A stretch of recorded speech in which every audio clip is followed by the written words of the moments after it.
Kumusta na niya Mr. Maravilla si Martin Romualdez? Ayon, binananta na naman po ni Senator Marcoleta. Ayaw tantana, nag-privilege speech si Marcoleta. The issue then is no longer whether wrongdoing was committed, but the extent of his role in allowing it. Senator Rodante Marcoleta on Monday said the former speaker and incumbent later Representative Martin Romualdez may still be considered a mastermind. Kasi sinabi ni Martin, pilit niyang dinidiin. Si Martin Romualdez, pilit mong dinidiin. Yung kasama mong si Chis Escudero na direktang tinuro ni Joseph Bernardo, tahimik ka. Kasi kalyado mo. Ito ang mga naririnig ko lang na mga salita mula sa mga politiko na namumuwersa at namimilit na minamadali na po ang obligasyon dahil nagbabagang mga balita at pagtalakay sa mga isyu na lipunan. Bulsa! Opinyon, banat at paglalantad sa katotohanan. Bulsa! What you see is what you get. You decide. Ito mga kababayan, si Dante Maravillas. Kumusta na niya Mr. Maravillas si Martin Romualdez? Ayon, binananta na naman po ni Senator Marcoleta. Ayaw tantana, nag-privilege speech si Marcoleta. Gusto talaga niya Mr. Maravilla si pin down si Martin Romualdez. Yan ang gusto nilang mangyari. Kasi pag na-pin down nila si Martin Romualdez, gusto nilang iugnay sa ating Pangulong Bongbong. Yan ang objective ng kampo ng mga Duterte. Nakita ninyo si Chavit Singson. Nagpa-press con din. Ang tinuturo talaga nila na mastermind yung ating Pangulong Bongbong Marcos. At saka siyempre si Martin. Nag-privilege speech si Marcoleta sa Senado. Hindi matunawan, mga kababayan, yung testigo niya, si Gutesa, ibalik niya muna sa Senate investigation, si Gutesa. Yung testigo na nagtuturo kay Martin Romualdez. Ang problema, yung witness niya, mga kababayan, peke yung notaryo.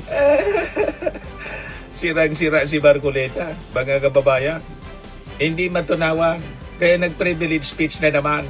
Binubuhay yung issue laban kay Martin Romualdez. At may mga kwento na ang sabi gustong filean, mga kababayan, ng plunder case si Martin. Paano magkakaso ng plunder si Martin? Wala man pong nagtuturo sa kanya ng direkta. Kahit si Diskaya po, walang personal knowledge. Name dropping lang yung nangyari, mga kababayan. Si Chis Escudero, maniwala pa tayo.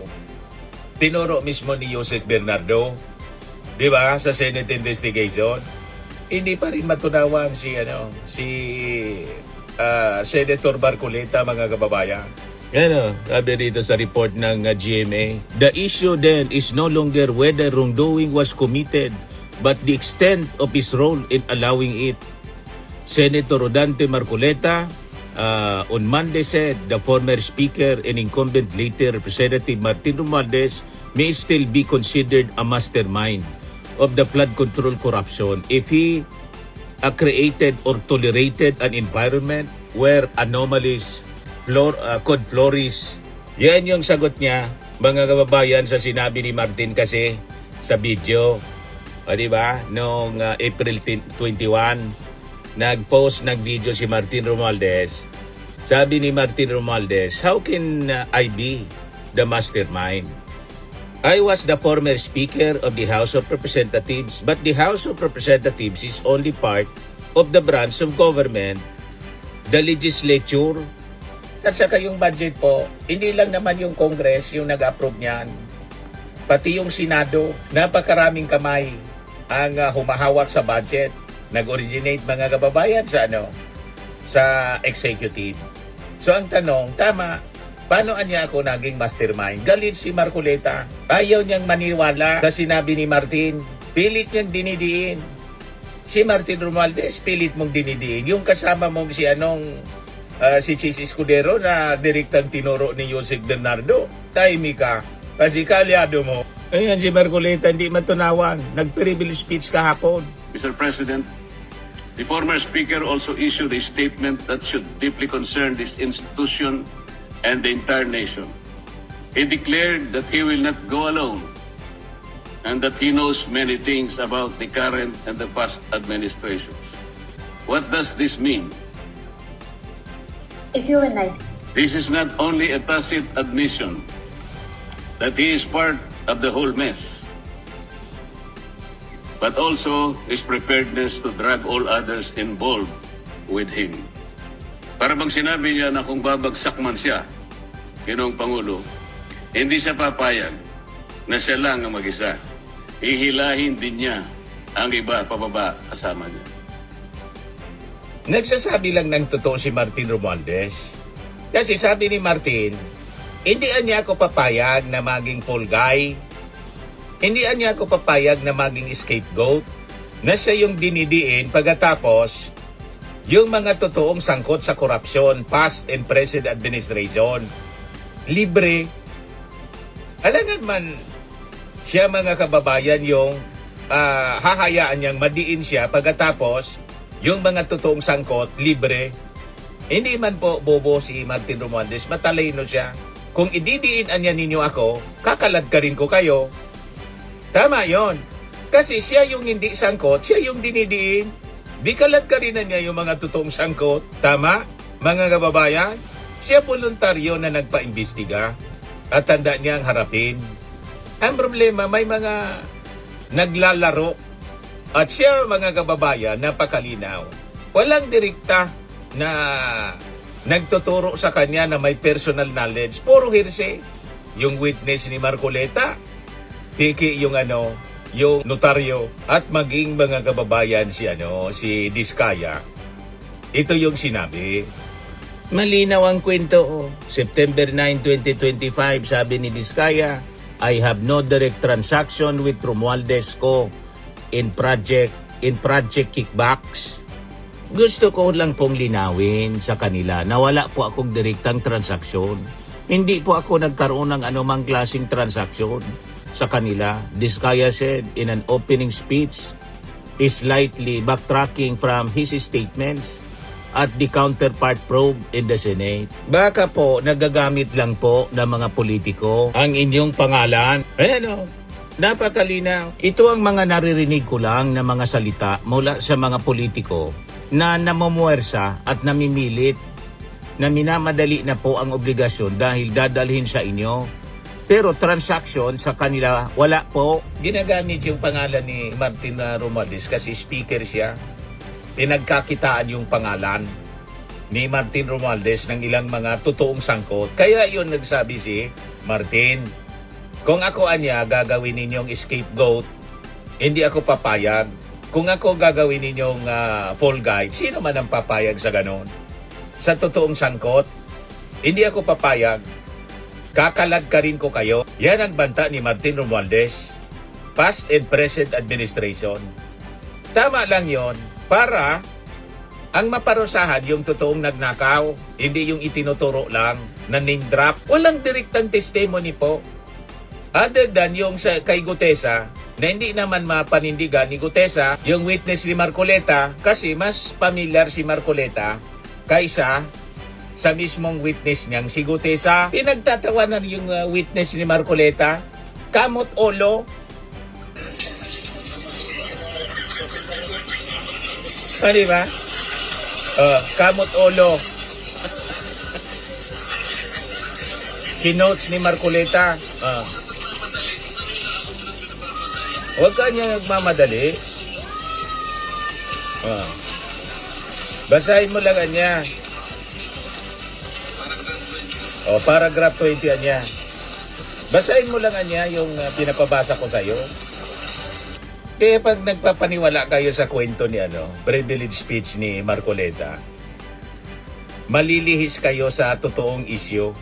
Kasi ang agenda nila, malinaw, ipin down si Martin Romualdez para damay yung ating Pangulong Bongbong Marcos. Yan ang agenda ng kampo ng mga Duterte. Huwag tayong papayag sa kanilang kasinungalingan po.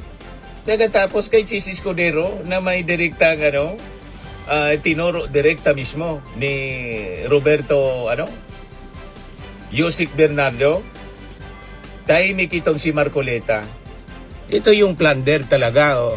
I-compare natin. May direct admission ng 30 million donation mula kay Lawrence Lubiano, yung kontraktor barkada ni Chis Escudero. May detalyadong affidavit ni Roberto Bernardo.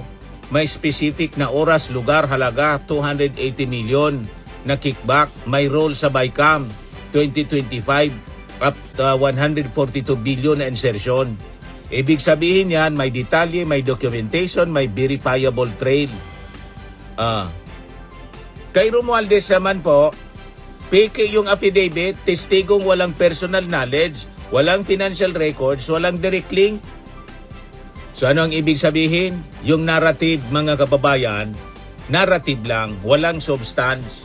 Kamot ulo, yung testigo at nawala na lang bigla si Gutesa. O ngayon, hindi matahimik si Marcoleta, nag-privilege speech na naman po kahapon para idiin si Martin Romualdez. At pinapalitaw ngayon ng kanilang mga kaalyado na dapat daw filean ng plunder. I-establish muna ninyo yung facts kung may plunder. Di ba? Hindi yung puro kwento lang. Itong kay may direkta kasi 50 million yung threshold sa plunder. Malinaw na plunder ito. Yung kinasangkutan ni Chis Escudero. Pero kay Martin, puro aka-aka, chismis. Puro aka-aka. So hindi tatayo po ang kaso kung base sa haka-haka. Sa plunder mga kababayan, ebidensya lang ang kikilalanin ng batas, hindi kwentong kutsiro. At puro haka-haka, tapos yung testigo, hindi na nagpakita. Peke yung notaryo nang nag-execute ng affidavit. Hindi tatayo ang ganyan.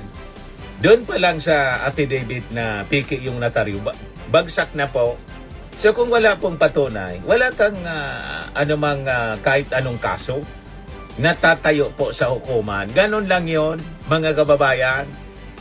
Hindi matahimik si Marcoleta. What? Ayan lang po mga kababayan yung ating short video ngayon. Ako po si Dante Maravillas. Bye-bye po. God bless. Max Firming and Lifting Cream, pinapahid po sa mga pulses and affected area. Mainam po sa paninigas ng mga kaso-kasuan. Ito naman po, Automax Radiant Serum. Sa mukha naman yung application. Anti-aging po siya. You will look 10 years younger than your age. Sa mga cancer patients naman po, baka lang gusto ninyo itong itry. Naing siya red mixed fruit drink.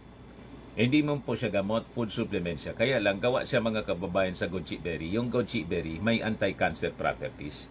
O ngayon, yung mga inquiries ninyo, dumiritso na lang kayo sa aming messenger sa Facebook para masagot namin agad. Ayos pa? Ayos na ayos niya, Mr. Maravilla. Sa mga nagana po ng malinis and spacious fitness gym, pumunta lang po kayo sa aming Colossal Fitness Gym. May Grab car rental din po kami. But anyway, ito po pala yung aming bagong product na binibenta online. I am worldwide amazing pure organic barley powdered drink mix from Australia. Negosyo to ng aking anak na architect entrepreneur Riz Maravillas. Ayan po. Kontakin na lang po ninyo siya, Riz Maravillas on Facebook.